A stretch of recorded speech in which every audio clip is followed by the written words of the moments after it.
இன்னைக்கு பார்க்க போற லெசன் துணை வினைகள். துணை வினைகள் அப்படின்னு சொன்னாக்க அடிஷனல் ஆக்டிவிட்டிஸ் அப்படிங்கிறது வரும். வினை வகைகள் என்னென்ன? வினைச்சொற்களை அவற்றின் அமைப்பு, பொருள், சொற்றொடர், அவை தொழில்படும் விதம் முதலான அடிப்படைகளில் பல வகையாக பாகுபடுத்தலாம்.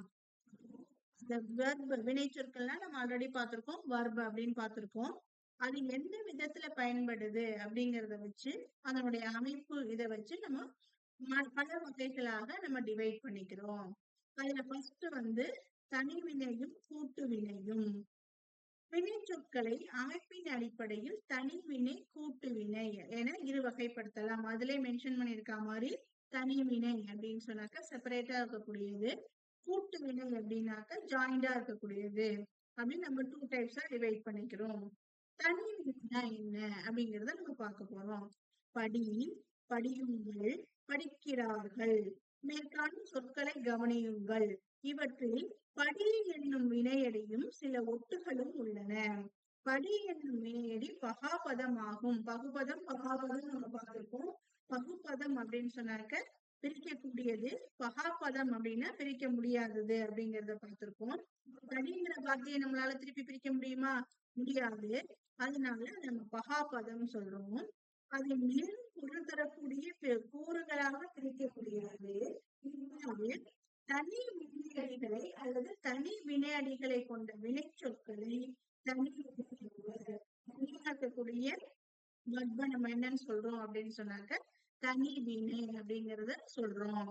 அடுத்தது கூட்டு வினை. ஆசைப்பட்டேன், கண்டுபிடித்தார்கள், தந்தி அடித்தேன், முன்னேறினோம். இப்போ இந்த ஆசைப்பட்டேன் அப்படிங்கறத நம்ம பிரிக்க முடியும் பாருங்களேன். ஆசை பிளஸ் பட்டேன், கண்டு பிளஸ் பிடித்தார்கள், தந்தி பிளஸ் அடித்தேன், முன்னேறினோம் அப்படிங்கறது பிரிக்கலாம். மேற்காணும் சொற்களை கவனியுங்கள். ஆசைப்படு, கண்டுபிடி, தந்தியடி, முன்னேறி என்பன அவற்றின் வினையடிகள். அவை பகுபதங்கள் ஆகும். அப்போ அதை நம்மளால பிரிக்க முடியும்.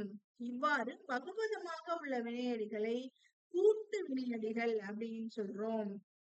அவ்வகையில் கூட்டு வினையடிகளை கொண்ட வினை சொற்களை கூட்டு வினை என்பர். அப்ப தனியா இருக்கக்கூடிய வினையடிகளை தனி வினைன்னு சொல்றோம்.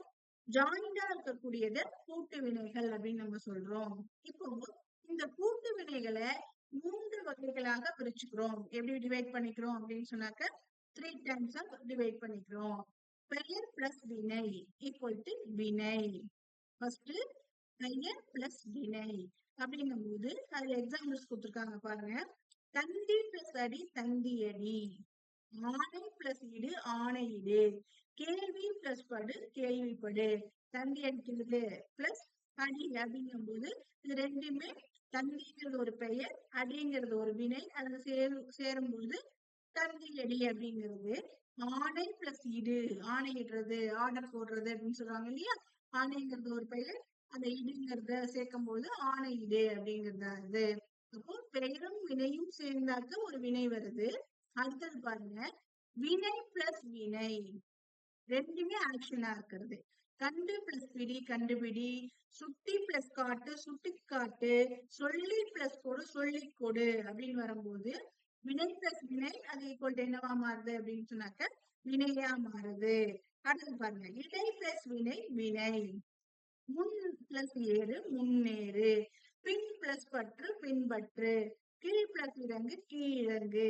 இப்போ இடைவினை அப்படின்னு சொல்லும் போது நம்ம என்ன பண்ணுவோம், இங்கிலீஷ்ல பார்த்தோம் அப்படின்னு சொன்னாக்க on the table, in the table, அந்த மாதிரி புஷ் புல் அந்த மாதிரி சொல்றோம் இல்லையா. அந்த மாதிரி வார்த்தைகளை தான் இந்த இடைவினை அப்படிங்கிறதுல நம்ம பயன்படுத்த போறோம். அதாவது சொற்களுக்கு இடையில் வரும், அது தனியா வராது. அந்த மாதிரி இருக்கக்கூடியதை இடை அப்படின்னு சொல்றாங்க. இணைப்பு சொல். அதுக்கு இடை பிளஸ் வினை வினை. அடுத்தது பாருங்க, இப்ப நம்ம என்ன பார்த்தோம் அப்படின்னு சொன்னாக்க வினைனா என்ன, தனிவினை கூட்டு வினை பார்த்தோம். கூட்டு வினைகள் 3 டைப்ஸா பிரிச்சுக்கிறோம். பெயர் பிளஸ் வினை வினை, வினை பிளஸ் வினை வினை, இடை பிளஸ் வினை வினை. இந்த 3த்துக்கும் எக்ஸாம்பிள்ஸ் பார்த்தோம். இப்ப அடுத்தது நம்ம பார்க்க போறது முதல் வினையும் துணை வினையும். அப்போ ஃபர்ஸ்ட் இருக்கக்கூடிய ஒரு ஆக்ஷன், அடுத்தது வரக்கூடிய அடிஷனல் ஆக்ஷன்ஸ். நான் படம் பார்த்தேன். கண்ணன் போவதை பார்த்தேன். இச்சொற்றொடரில் பார் என்னும் வினை கண்களால் பார்த்தல் என்னும் பொருளை தருகிறது. இது பார் என்னும் வினையின் அடிப்படை பொருள் அல்லது சொற்பொருள் எனலாம். படம் பார்த்தேன், நான் ஏதோ ஒரு படம் பார்த்தேன் அப்படின்னு சொல்றது. இதுல பார்ங்கிறது ஒரு வினை, அதாவது ஸ்ரீ அப்படிங்கிறது ஒரு verb இல்லையா? அந்த வினையானது பார்த்தல் என்னும் பொருளை கண்களால் பார்த்தல் அப்படிங்கிறது பாக்குறது. அடுத்தது பாருங்க, இப்போ ஓட பார்த்தேன், எழுதி பார்த்தால். இதுல இந்த சொற்றொடர்கள்ல ஓடப்பார், எழுதிப்பார் என்பன கூட்டு வினைகள். ஓடப்பார், எழுதிப்பார் இது எல்லாம் என்னன்னு சொன்னாக்க கூட்டு வினைகள், ஜாயிண்டா இருக்கு இல்லையா? அப்போ இவற்றில் 2 உறுப்புகள் உள்ளன. ஓட, எழுதி என்பன முதல் உறுப்புகள். அவை அந்த வினையின் அடிப்படை பொருளை தருகின்றன. அப்போ அதுக்குண்டான அடிப்படை பொருள் என்ன சாதாரணமா இருக்கக்கூடிய மீனிங்கோ அதுதான் கொடுக்குது. பால் என்னும் இரண்டாவது உறுப்பு. பார்த்தல். அப்போ பால்ங்கிறது 2வது உறுப்பு.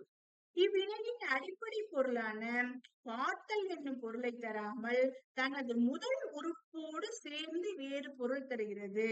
அப்போ மெயின் வெர்ப் என்ன, ஆக்சிலரி வெர்ப் என்னங்கிறத பாக்குறோம். ஓடுதல், பார்த்தல் அப்படிங்கிறது இருக்கு. அந்த ஆக்சிலரி வெர்பானது மெயின் வெர்புக்கு என்ன மீனிங்கோ அதுக்கு ரிலேட்டடான மீனிங்க கொடுக்குது. இப்போ ஓட பார்த்தேன், இதில் பார் என்பது முயன்றேன் என்னும் முயற்சி பொருளை தருகிறது. ட்ரை பண்ணேன், பார்த்தேங்கிறது நம்ம சீதா சாதாரணமா சொல்லுவோம். ஆனா இதுல ட்ரை பண்ண, முயற்சி செய்கிறேன் அப்படிங்கிற பொருளை கொடுக்குது. அப்போ மெயின் வெர்புக்கு ஹெல்ப் பண்றதுக்காக வரக்கூடிய இந்த அடிஷனல் வெர்பானது அந்த மெயின் வெர்போட மீனிங்க சேர்த்து கொடுக்கும், அதுக்கு தேவையானதை செஞ்சு கொடுக்கும். எழுதி பார்த்தால், இதில் பார் என்பது சோதித்து அறிதல் என்னும் பொருளை தருகிறது. எழுதிக்கும் போது ரைட் அப்படின்னு நம்ம சொல்றோம். பார்த்தால் அப்படிங்கும் போது அந்த பார்த்தாங்கிறது அவ அவளே செக் பண்ணிண்டா, எழுதி பார்த்து செக் பண்ணா அப்படிங்கிற பொருளை குறிக்கிறது. அப்போ ஒரு மெயின் வெர்பானது மெயின் வெர்பு ஆக்சிலரி வெர்பு 2 இருக்கும்போது மெயின் வெர்புக்கு ரிலேட்டடான ஒரு இன்ஃபர்மேஷனை ஆக்சிலரி வெர்பானது கொடுக்கும். தனது உண்மையான பொருளை தராமல் மெயின் வெர்புக்கு என்ன மீனிங் வேணுமோ அதுக்கு ரிலேட்டடான இன்ஃபர்மேஷனை இது கொடுக்கும். நெக்ஸ்ட் பாருங்க, ஒரு கூட்டு வினையின் முதல் உறுப்பாக தன் அடிப்படை பொருளை தரும் வினை முதல் வினை, அதாவது மெயின் வெர்ப். அப்போ ஒரு கூட்டு வினையில முதல் உறுப்பாக என்ன பொருள் வேணுமோ அதை மட்டும் கொடுக்கக்கூடியது மெயின் வெர்ப். ஒரு கூட்டு வினையின் 2வது உறுப்பாக தன் அடிப்படை பொருளை விட்டு முதல் வினைக்கு துணையாக வேறு இலக்கண பொருளை தரும் வினை துணை வினை எனப்படும். மெயின் வெர்புக்கு தேவையான துணையாக வேறு இலக்கண பொருளை தரக்கூடியது இந்த துணை வினை அப்படிங்கறத சொல்றாங்க. அடுத்து பாருங்க, கூட்டு வினையின் முதல் வினை செயல் அல்லது செய்தி என்னும் வினையெச்ச வடிவில் இருக்கும். துணை வினை வினையடி வடிவில் இருக்கும். வினையடினா அது முடிஞ்சு போனதா இருக்கும். துணை வினையே திணை, பால், இடம், காலம் காட்டும் விகுதிகளை பெறும். அப்போ மெயின் வெர்பு ஆக்சிலரி வெர்பு அப்படின்னு 2 வரப்போகுது. அந்த மெயின் வெர்பு செய் அல்லது செய்தது அப்படிங்கிற ஒரு மீனிங்ல இருக்கும். அந்த துணை வினையா வரக்கூடிய அந்த வர்பு தான் அது என்ன பால், இது இறந்த காலமா நிகழ்காலமா, என்ன திணை அப்படிங்கறத சொல்லும். தமிழில் ஏறத்தாழ 40 துணை வினைகள் உள்ளன. எத்தனை துணை வினைகள் இருக்கு அப்படின்னு சொன்னாக்க 40 துணை வினைகள் இருக்கு. அவற்றுள் பெரும்பாலானவை முதல் வினைகளாகவும் செயல்படுகின்றன. அப்ப நம்ம என்ன செய்யணும், பாருங்கிறத நம்ம மெயின் வெர்பாவும் யூஸ் பண்ணிக்கலாம், அடிஷனலாகவும் யூஸ் பண்ணிக்கலாம். அப்ப துணை வினைகள் முதல் வினைகளாகவும் செயல்படுகின்றன.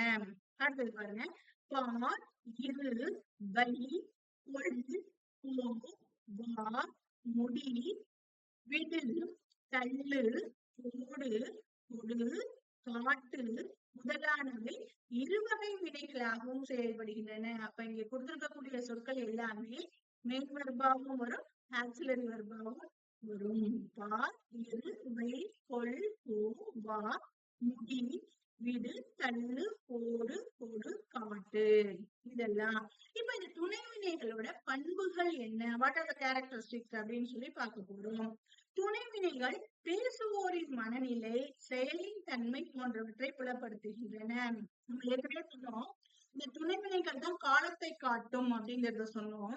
அதே மாதிரி இந்த துணைவினைகள் தான் பேசக்கூடியவங்க என்ன மாதிரி ஒரு மனநிலையில இருக்காங்க, அந்த ஆக்ஷனுடைய தன்மை என்ன அப்படிங்கறத சொல்லும். இவை முதல் வினைக்கு சார்ந்து அதன் வினை பொருண்மைக்கு மெருகூட்டுகின்றன. அப்போ மெயின் வர்புக்கு ஒரு ஹெல்ப் பண்ணக்கூடிய ஒரு வர்பாக இந்த துணை வினைகள் இருக்கு. ஏற்ற மொழியிலேயே துணை வினைகளின் ஆதிக்கம் அதிகமாக உள்ளது. நம்மளுடைய பேசக்கூடிய மொழியில தான் இந்த துணை வினைகளினுடைய ஆதிக்கமானது நிறைய இருக்கு. நம்ம இது வரைக்கும் நம்ம என்ன பார்த்தோம் அப்படின்னு சொன்னாக்க, வினை, வினையினுடைய வகைகள், தனிவினை, கூட்டுவினை பார்த்தோம். கூட்டுவினைய 3 டைப்ஸா பிரிச்சுட்டோம். பெயர் பிளஸ் வினை, வினை பிளஸ் வினை, இடை பிளஸ் வினை, இதெல்லாம் நம்ம பார்த்தோம். அடுத்தது நம்ம முதல் வினையும் துணை வினையும் பார்த்தோம். ஓகேவா? இப்போ அடுத்த இருக்கக்கூடிய டேபிள அடுத்த வீடியோல நம்மள பார்க்கலாம். தேங்க்யூ.